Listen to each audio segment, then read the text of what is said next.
Wa unsyidtu, aku mendapatkan nasyid, mendapatkan satu syair, ya, ada yang bersyair kepada aku.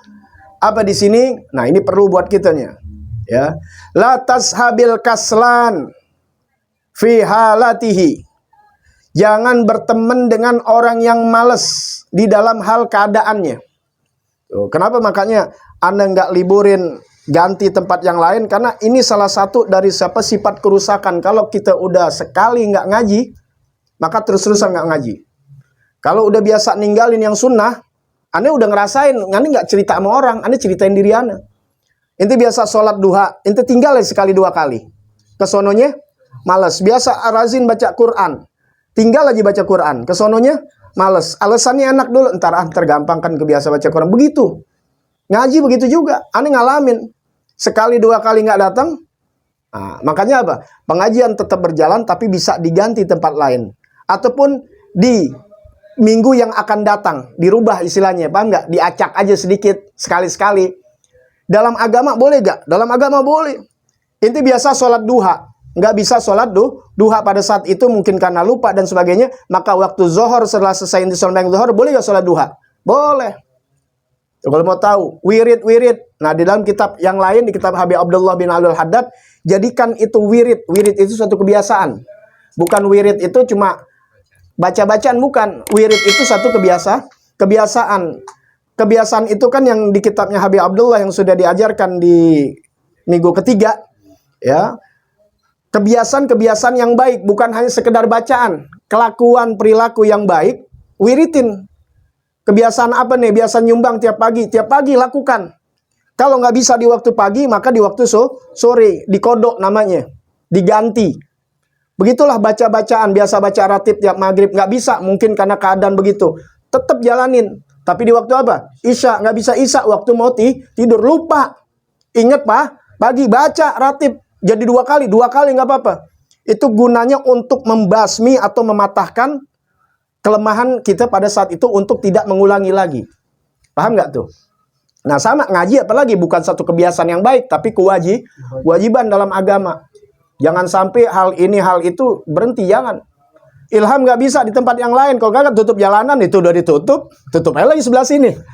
Ibaratnya, jangan sampai kita dipatahkan, dilemahkan ya oleh satu keadaan. Kenapa? Setan aja nggak pernah berhenti lelah untuk menggoda kita masuk neraka. Kita juga jangan lelah untuk tetap bertahan di jalannya Allah Subhanahu wa Ta'ala. Jangan.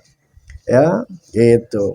Anda dulu punya guru matematik namanya Bu Batubara. Anda belajar dari beliau. Walaupun dia bukan orang Islam, ya, seorang guru, Anda terima kasih banyak.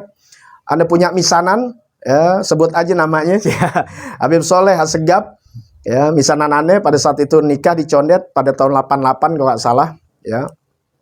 Anda waktu itu kelas 3 SMP. Anda tukang motretin nih. Kebetulan ada Sayyidil Walid, ada ini tuh, putu, Anda putu. Udah. Besok Anda baru sekolah, kan Sabtu tuh Anda nggak sekolah. Seninnya Anda sekolah, ditanya, "Hai, kemarin kau tidak masuk kemarin." Ya, Anda alasan, saudara nih nikah begini. Apa? Kau nikah apa?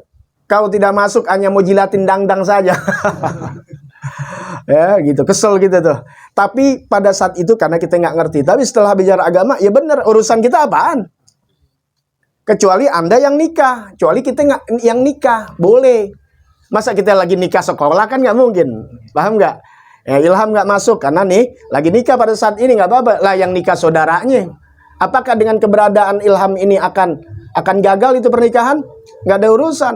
Itu jangan salah, harta kematian di depan. Anda tetap pengajian di rumahannya. Ada orang meninggal, lah justru kita bacain Fatihah, setelah selesai kita datang. Kecuali pengajian kita dari mulai dia sekarat sampai dikuburin kita nggak kelar nih ngaji. Berarti 2 hari 2 malam kali ya. Boleh deh, kalau kagak. Makanya buat inti-inti kalau nikah atau bikin acara, inti tanya kiri kanan ada pengajian atau tidak, atau ini, jangan sampai inti bentrokan dengan begitu. Ya, ini buat kita, bukan buat orang lain.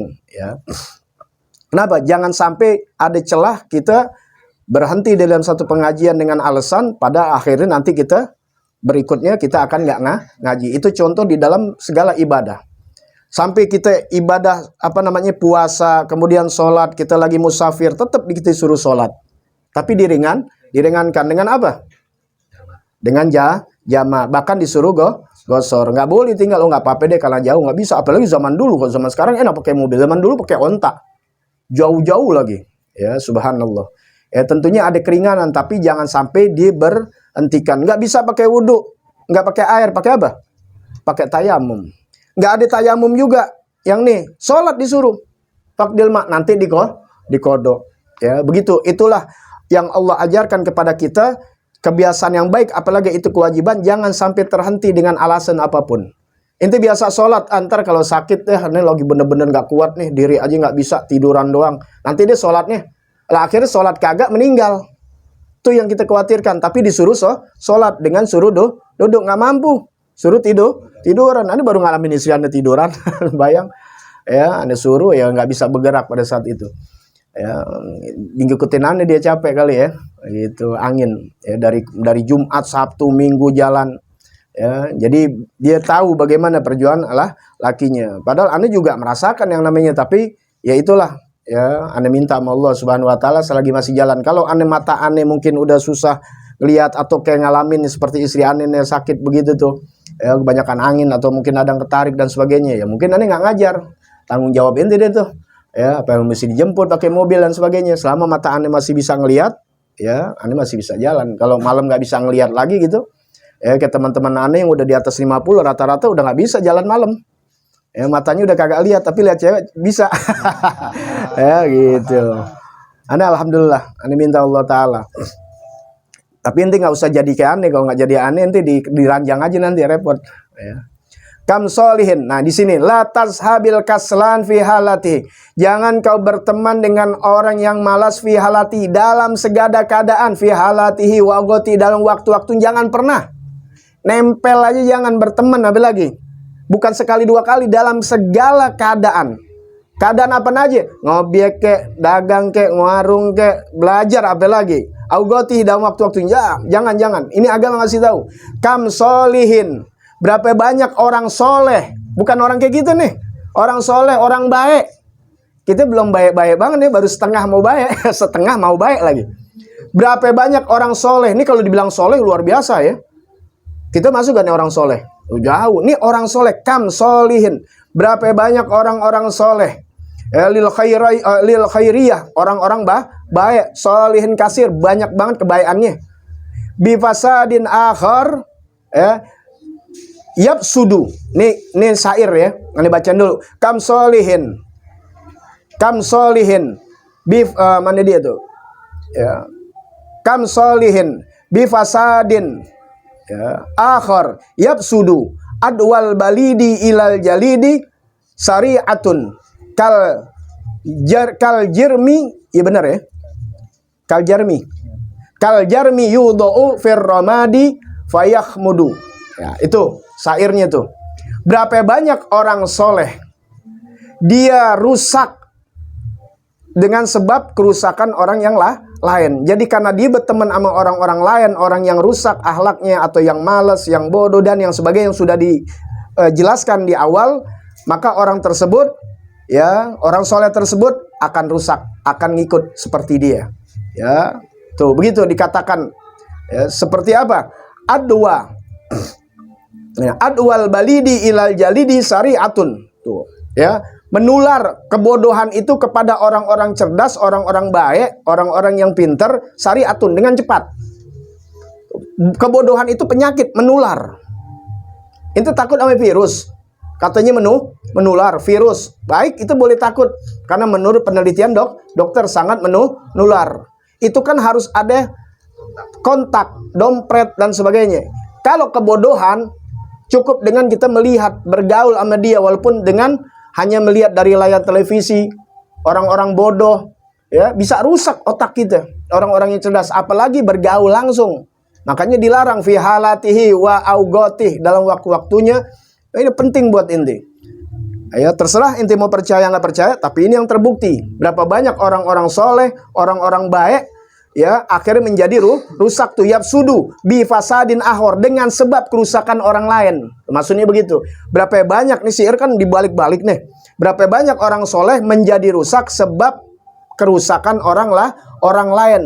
Kenapa? Adwal balidi ilal jalidi syari'atun. Karena penularan orang-orang bodoh kepada orang-orang baik itu sangat-sangat cepat. Kal jarmi yudha'u firramadi fayahmudu.